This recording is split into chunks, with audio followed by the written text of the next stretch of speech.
will come to order. I ask everyone to please rise and recite the Pledge of Allegiance. I pledge of allegiance to the flag of the United States of America and to the republic for which it stands, one nation, under God, indivisible, with liberty and justice for all.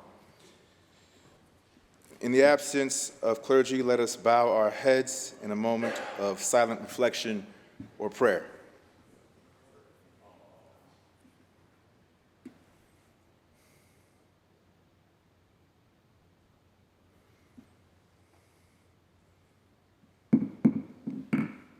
Reading of the journal.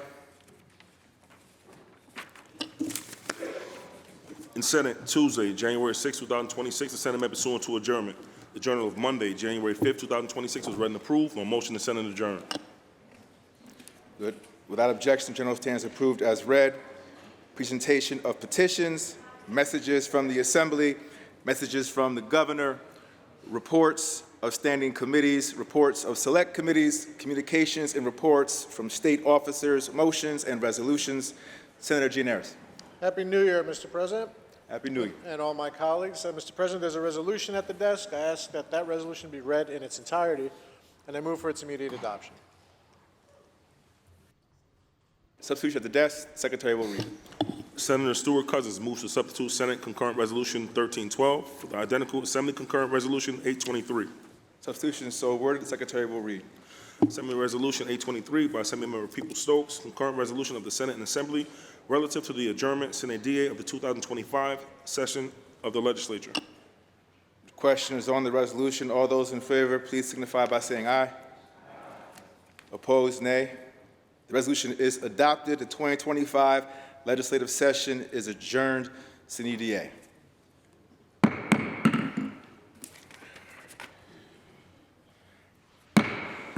The Senate will come to order. I ask everyone to please rise and recite the Pledge of Allegiance. I pledge of allegiance to the flag of the United States of America and to the republic for which it stands, one nation, under God, indivisible, with liberty and justice for all.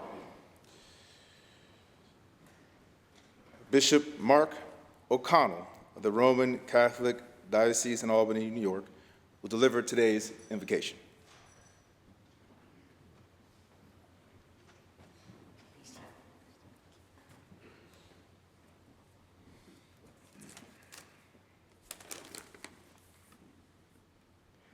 Almighty God, source of all wisdom and compassion, we gather here in the halls of the New York State Senate at the threshold of a new dawn, a fresh beginning filled with promise amid these uncertain and critical times for our world. As conflicts rage in places like Ukraine, Israel, Gaza, and Venezuela, and unrest echoes across the nations, we pause to seek your guidance, trusting that our actions here in New York can contribute to the greater good, fostering peace and justice both near and far. We invoke your presence upon this assembly, granting wisdom to the members of the Senate, the Assembly, and to our governor. Illuminate their minds and hearts as they deliberate and legislate, that they may enact policies which uplift and protect the poor, the vulnerable, and the marginalized among us. Help them to see beyond division, to build bridges of understanding, and to prioritize the common welfare in all their endeavors. In the face of global turmoil, wars that displace families, crises that deepen inequality, may our leaders draw strength from your eternal light, working tirelessly to promote healing, equity, and hope. Let their decisions reflect a commitment to human dignity, ensuring that no one is left behind in our shared pursuit of a just society. Gracious God, as this new dawn breaks, unite us in purpose, inspire us with courage, and bless the work of this session. May it bear fruit that honors your creation and serves all people with integrity and mercy. Amen.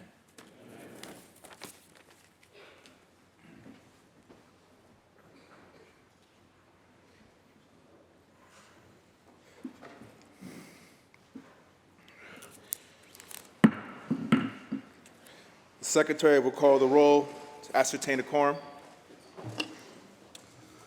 Senator Adabo, Senator Ashby, Senator Bailey, Senator Baskin, Senator Borrello, Senator Brisport, Senator Bino, Senator Canzone Fitzpatrick, Senator Chan, Senator Claire, Senator Comrie, Senator Cooney, Senator Fahey, Senator Fernandez, Senator Gallivan, Senator Gianaris,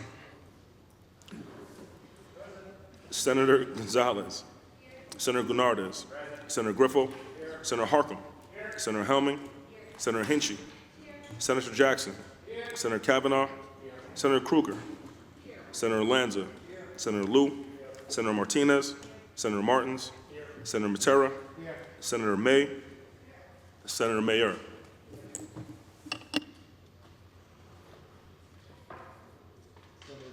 A quorum is present, and Senate may proceed. I want to first begin by wishing everybody here in the body a happy new year. Certainly want to acknowledge our esteemed Majority Leader Andrea Stewart-Cousins. Thank you for your work and leadership here. To Deputy Majority Leader Gianaris, thank you. Minority Leader Rob Ort and Deputy Minority Leader Lanza, and every member of this awesome body. I also want to acknowledge Sergeant in Arms Ben Sturgis. It is good to see you, brother.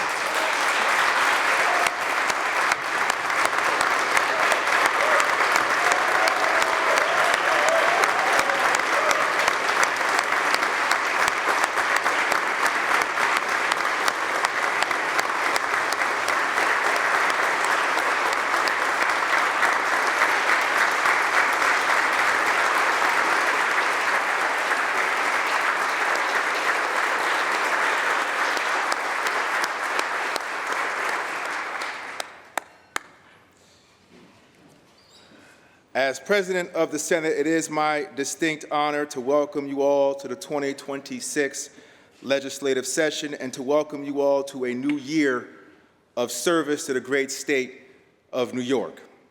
As I look around this room, I am reminded that this chamber is a place of immense power, but it is also a place of incredible responsibility, because the work done here does not stay here. It reaches into the daily lives of New Yorkers across the state, into their homes, their jobs, their schools, their places of worship, their communities. That responsibility calls on us to remain grounded, to resist distance, abstraction, or habit. It requires us to stay rooted in the lived experiences of the communities we represent, and that begins with listening. Listening is not a formality, but as a discipline. Because when we listen honestly, we are reminded who we work for and what is being asked of us.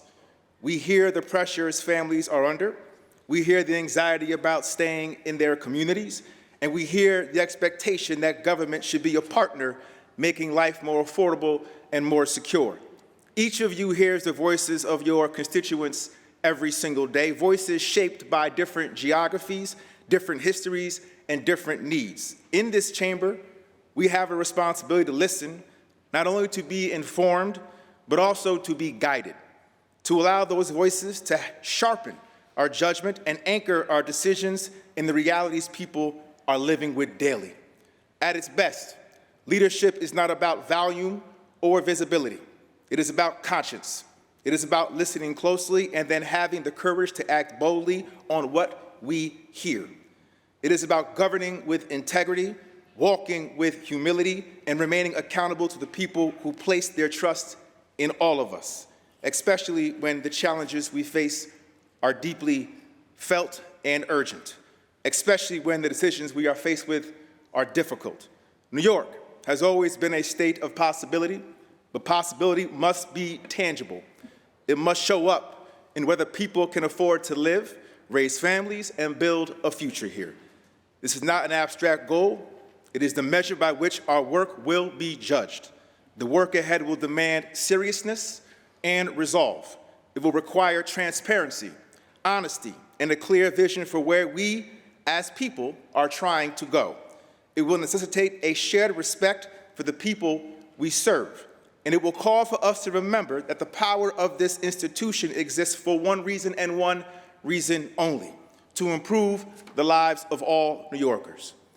We all have the power to make this state stronger, fair, and more affordable for the people we serve. As Lieutenant Governor, I look forward to working with members of both parties throughout this session. I encourage each of us to remain open to one another and to the voices of the communities we represent as we carry out responsibilities entrusted to us all. My hope is for a productive, thoughtful, and meaningful legislative session. Thank you, Senator Gianaris. Thank you, Mr. President. At this time, let's proceed with the regular order of business. Presentation of petitions, messages from the Assembly, messages from the Governor. The Secretary will read. Dear Majority Leader Stuart Cousins, I would appreciate the privilege of the presence of all the members of the New York State Senate at the Kitty Carlisle Hart Theater on January 13, 2026 at 1 p.m. to deliver the 2026 State of the State Address. Very yours truly, Governor Kathy Hochul. The message shall be filed in the Journal, reports of standing committees, reports of select committees, communications, and reports from state officers, motions and resolutions. Senator Gianaris. Please recognize Minority Leader Ort for opening remarks. Minority Leader Ort. Thank you, Mr. President. To my colleagues, both on my side of the aisle and the other side of the aisle, welcome back. Happy New Year to everyone. It is good to see all of you healthy and back here in the Capitol. I hope everyone had a great holiday season with their families and got to spend time with the people who love us and the people who we love. And hopefully that recharges you. I know for me, that kind of recharges me and sometimes reframes why I'm here, why we all do what we do. I'll say it's good to be back in Albany. I think I speak for everyone. Why we do what we do, we have to come here to do it. But the real reason, the motivating factor, is for the people we represent and that we work for back in our districts. And I'm sure most of you, and I hope most of you, got to spend some time in those districts the last 6 months, obviously, as we get ready for a new session. It's always exciting. It's kind of like the first day back at school. It's a clean slate, right? It's very thematic when you think about New Year. We all have hopes and aspirations for what this year can be for ourselves, for our constituents, and for the people of the state. Remembering that they also have aspirations, that our constituents, the people we work for, also have hopes and aspirations for what they, their family, their business, and this state can achieve for them, and the opportunity that that can lay out for them and their families and for people who call the Empire State home and who want to continue to call it home. And so with that, our conference is ready to work. We are ready to do the hard work on behalf of the people of New York. We're certainly ready to work with our colleagues across the aisle. We're certainly ready to stand in opposition when we think that is necessary as a matter of policy, as a matter of principle. We know affordability is going to be a major topic, as it has been for the past couple of years. There is obviously at times a difference in how we define affordability and our solutions to that. And I don't think those differences are strictly political. I think they're sincere. I think they're principled differences, but they're important differences. You know, our conference does believe, and will continue to advocate, that one of the ways to make things more affordable for New Yorkers is to put more of their money back in their pockets, to let them keep more of their hard-earned money in any way we can do that. We certainly will continue to advocate for a cleaner environment, while at the same time advocating for a menu of energy options to keep prices down, keep New Yorkers working as we transition to new technologies and a cleaner and healthier environment here in the state of New York. Our conference believes in public safety for everybody, regardless of your ethnicity, your color, your creed, your zip code, your income level, for everybody, instead of advocating for some type of general insecurity for all. That, I think, is a very difference between our conferences and when we work to protect the marginalized. I think it's important that we remember the marginalized is not the thief or the assaulter or the drug dealer. It's the victim of those crimes. And those are the communities at our conference, and I believe many of my colleagues across the aisle also care about and want to make a better life for. We need to provide a better quality of life, in short.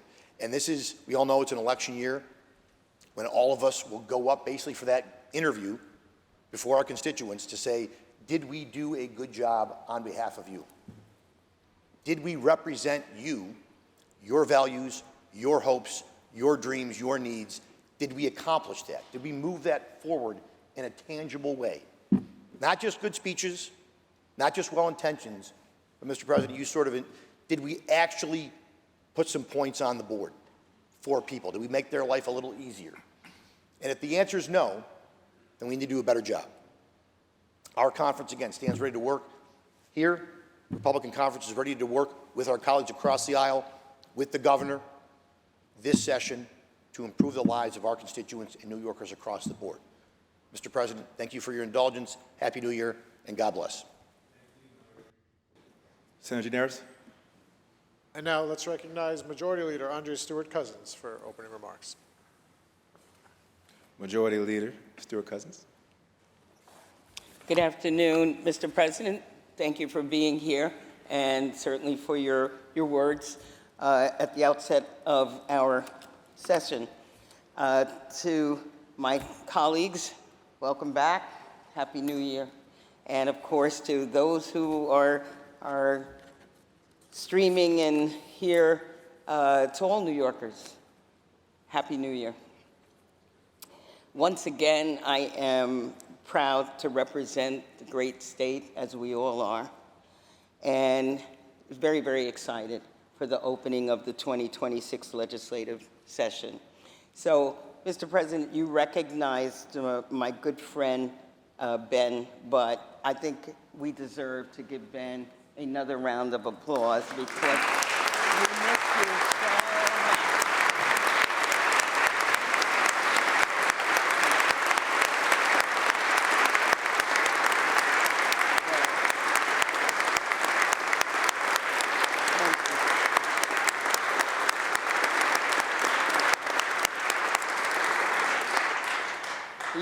You get 2 rounds of applause because, we missed you last year, so we can't applaud your being here and your recovery enough, so thank you.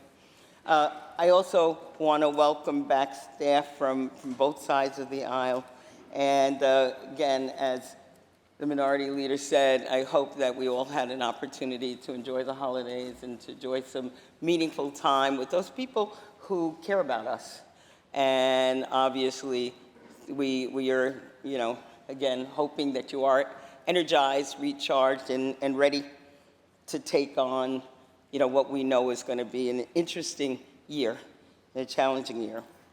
I certainly look forward to another year of partnership with the governor, with my colleagues in the Assembly, and I also want to continue work with the Minority Leader and my colleagues on the other side of the aisle. I am especially happy to see our floor leaders back and ready to go.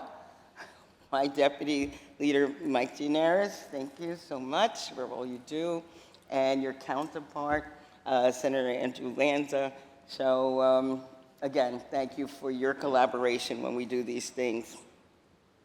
As I look around the chamber, I know I'm looking at leaders who are rightfully confident in what you've delivered for your communities. But at the same time, I'm keenly aware that too many families are still struggling to pay the bills and to make ends meet. These are not times of complacency.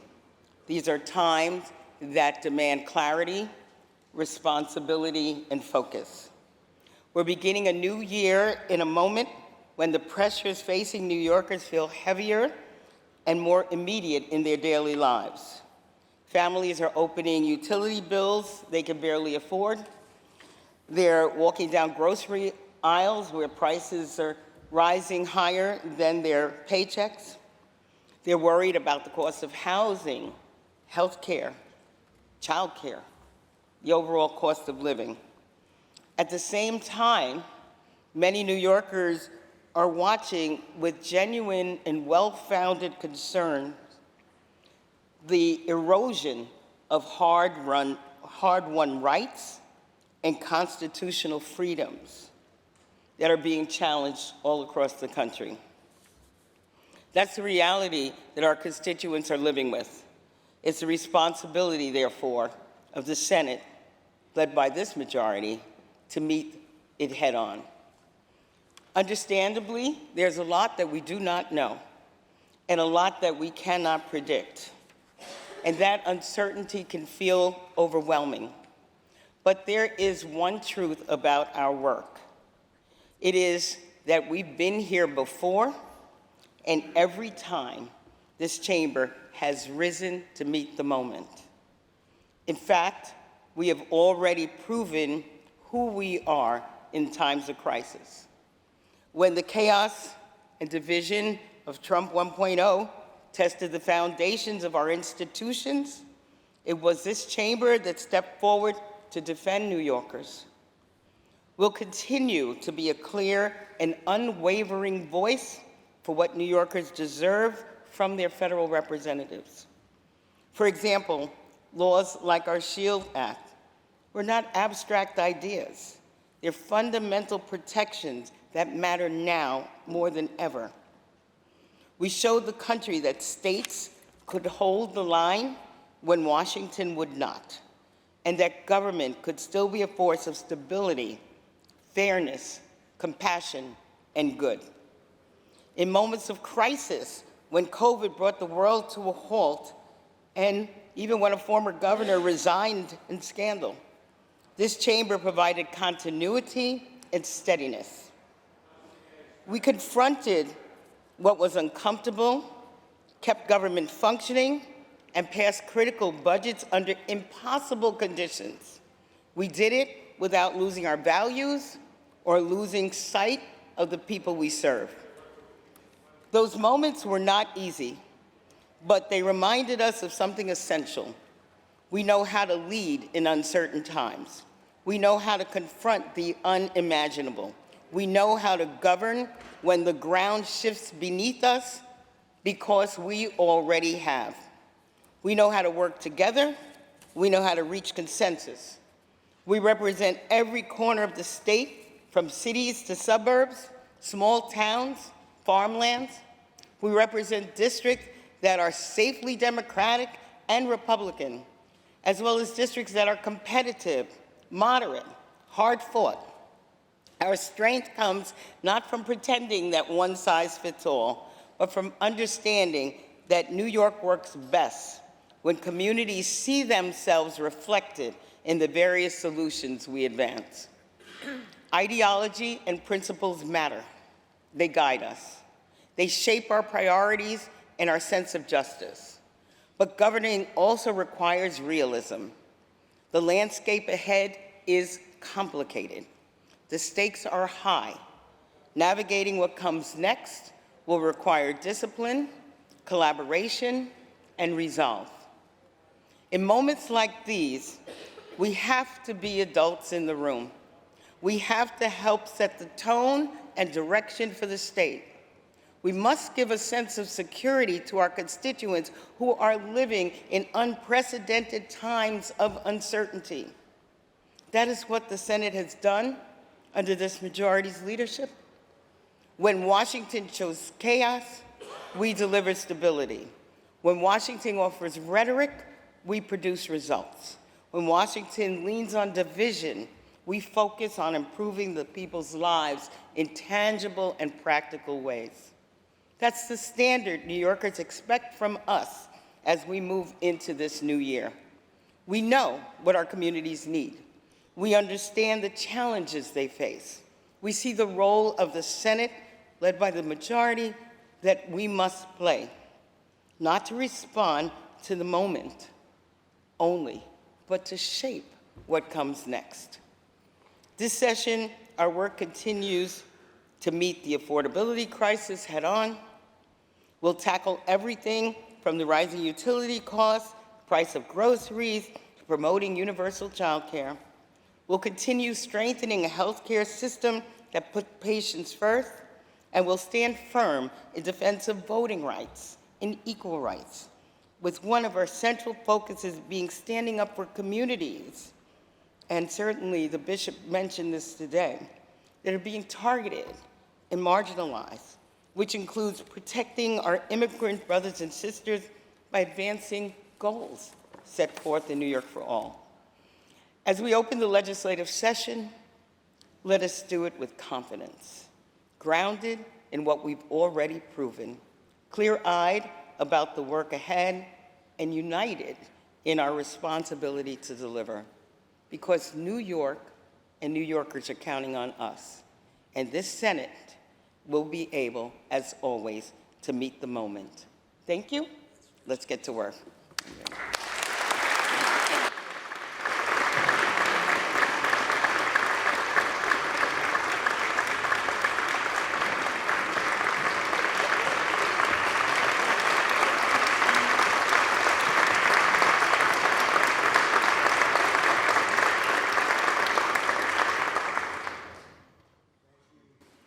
Thank you, Majority Leader. Senator Gianaris. Mr. President, before I move the next resolution, I want to acknowledge that we are joined by Assembly members Pretlow and Rah, who are informing us that the Assembly is ready to conduct business.